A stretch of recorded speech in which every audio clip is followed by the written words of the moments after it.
வணக்கம் ஜிங்கல். இந்த வார்த்தையை கேட்டதும் உங்க மனசுல என்ன தோணுது?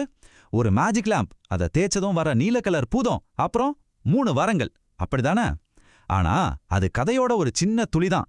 வாங்க இந்த மாயா உலகத்துக்குள்ள ஒரு பயணம் போய் ஜின்களோட உண்மையான கதை என்னன்னு பார்க்கலாம். நம்ம சின்ன வயசுல இருந்தே அரேபியன் நைட்ஸ் மாதிரியான கதைகள்ல பார்த்து பார்த்து ஜினினாலே ஒரு விளக்குல இருந்து வெளியே வர்ற ஒரு சக்தி, அது நம்ம 3 ஆசைகளை நிறைவேத்தும். இதுதான் நம்ம மனசுல பதிஞ்சு போச்சு. பாருங்க, இந்த ஒரு விஷயம் நம்ம கல்ச்சர்ல எவ்வளோ ஆழமா ஊறி போயிருக்குன்னு. ஆனா நாம இன்னைக்கு பார்க்க போறது அந்த கார்ட்டூன் ஜீனிய பத்தி இல்ல. அதுக்கும் மேல ஆயிரக்கணக்கான வருஷமா பேசப்பட்டு வர்ற நிறைய மர்மங்கள், ஆழமான விஷயங்கள் நிறைஞ்ச உண்மையான ஜிங்களோட உலகத்தை பத்தி தான் நாம தெரிஞ்சுக்க போறோம்.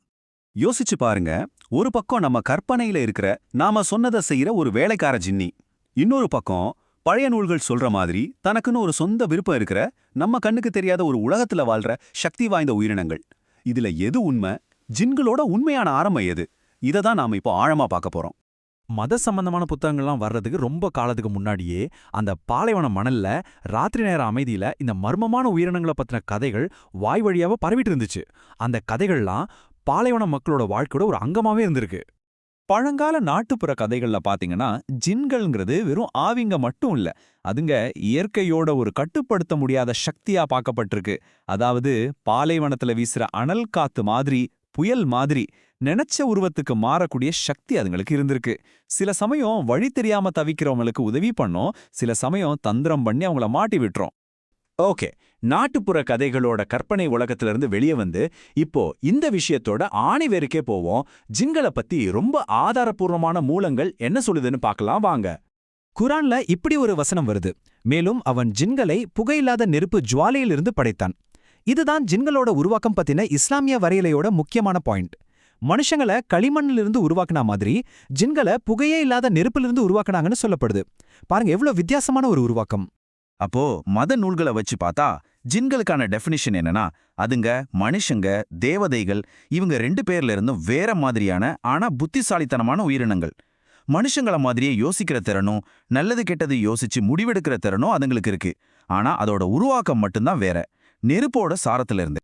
குரான், ஹதீஸ் மாதிரியான முக்கியமான ஆதாரங்கள்ல ஜின்னுகளுக்குன்னு ஃப்ரீவில், அதாவது சுய விருப்பம் இருக்குங்கிறது ரொம்ப ரொம்ப முக்கியமான ஒரு விஷயம். அப்படின்னா என்ன?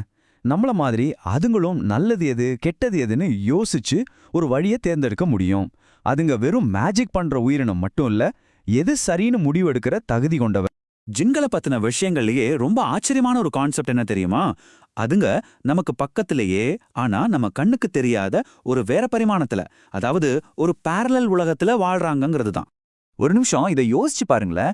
அமீரா எல்ஜேன் மாதிரி ரிசர்ச்சர்ஸ் என்ன சொல்றாங்கன்னா, நம்மள சுத்தி நம்ம கண்ணுக்கே தெரியாத ஒரு பெரிய சமூகமே இயங்கிட்டு இருக்கலாம். அதுங்களுக்குன்னு சொந்தமா சட்டத்திட்டங்கள், குடும்பம், கலாச்சாரம், வாழ்க்கை முறை எல்லாமே இருக்கலாம். நம்ம வாழ்ற இதே உலகத்துல நமக்கு தெரியாம இன்னொரு உலகம் பேரலலா இயங்கிட்டு இருக்குங்கிற எண்ணமே ரொம்ப ஆச்சரியமா இருக்குல்ல. சரி, இது வரைக்கும் நாட்டுப்புற கதைகள், மத நூல்கள்னு பார்த்துட்டோம். ஆனா இப்ப இருக்கிற காலத்துல மாடர்ன் ஸ்காலர்ஸ், ரிசர்ச்சர்ஸ்லாம் இந்த பழைய நம்பிக்கைகளை எப்படி பார்க்கறாங்க? இதெல்லாம் வெறும் கட்டுக்கதைன்னு ஒதுக்கிடுறாங்களா, இல்ல இதுக்குள்ள வேற ஏதாவது ஆழமான அர்த்தம் இருக்குன்னு நினைக்கிறாங்களா? இப்போ நாம பார்க்க போற கடைசி பகுதியில அறிஞர்கள் இந்த ஜின்கள்ங்கிற விஷயத்த வெறும் ஒரு நம்பிக்கையா மட்டும் பார்க்காம, அது எப்படி ஒரு கலாச்சார, ஒரு சமூக நிகழ்வா இருக்குன்னு ஆராய்ச்சி பண்றாங்கங்கிறத பத்தி தெரிஞ்சுக்கலாம். உதாரணத்துக்கு அமீரா எல்ஜெயின் மாதிரியானவங்க ஜின்களை பத்தின இஸ்லாமிய நம்பிக்கைகளோட கலாச்சார வேர்களை ரொம்ப ஆழமா ஆராயறாங்க. அதே நேரத்துல ஜாக் வாலி மாதிரி இருக்கிற ரிசர்ச்சர்ஸ் என்ன பண்றாங்கன்னா, ஜின்கள் மாதிரி உயிரினங்களை பத்தின கதைகள் உலகம் முழுக்கவும் வெவ்வேறு கலாச்சாரங்கள்ல எப்படி ஒரே மாதிரி இருக்குன்னு ஒப்பிட்டு பார்க்கறாங்க. இதுவே இந்த நம்பிக்கைகள் எவ்வளவு தூரம் பரவி இருக்குன்னு காட்டுது இல்லையா? நாம இதுவரைக்கும் வந்த பாதையை ஒரு தடவை திரும்பி பார்ப்போமா? பாப்புலர் கல்ச்சர்ல வர்ற ஜின்னில ஆரம்பிச்சு பழங்கால நாட்டுப்புற கதைகள் வழியா பயணம் செஞ்சு கடைசியா மத நூல்கள், அகாடமிக் புத்தகங்கள் சொல்ற ஆழமான விஷயங்கள் வரைக்கும் வந்திருக்கோம். இதுல ஒவ்வொரு பார்வையும் ஜின்களை பத்தின நம்ம புரிதலை வேற வேற ஆங்கிள் இருந்து பெட்டராக்குது. அப்போ கடைசியா நம்ம புரிஞ்சிக்க வேண்டிய முக்கியமான விஷயம் என்னன்னா, ஜின்களோட கதைங்கிறது அந்த மேஜிக் லேம்போட ஆரம்பிச்சு முடிகிற ஒரு சிம்பிளான கற்பனை கதை கிடையாது.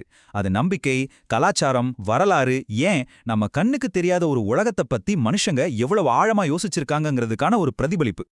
கடைசியா இந்த ஒரு கேள்வியோட உங்களை நான் சிந்திக்க வைக்கிறேன். நாம நினைக்கிறத விட இந்த உலகம் ரொம்பவே கூட்டமான ஒரு இடமா இருந்தா என்ன ஆகும்? நம்ம கண்ணுக்கு தெரியாத உலகங்கள், உயிரினங்கள் பத்தின இந்த மாதிரி யோசனைகள் நாம வாழ்ற இந்த யதார்த்தத்தை பத்தி மறுபடியும் யோசிக்கிறதுக்கு ஒரு ஸ்டார்டிங் பாயிண்டா இருக்கலாம். யோசிச்சு பாருங்க.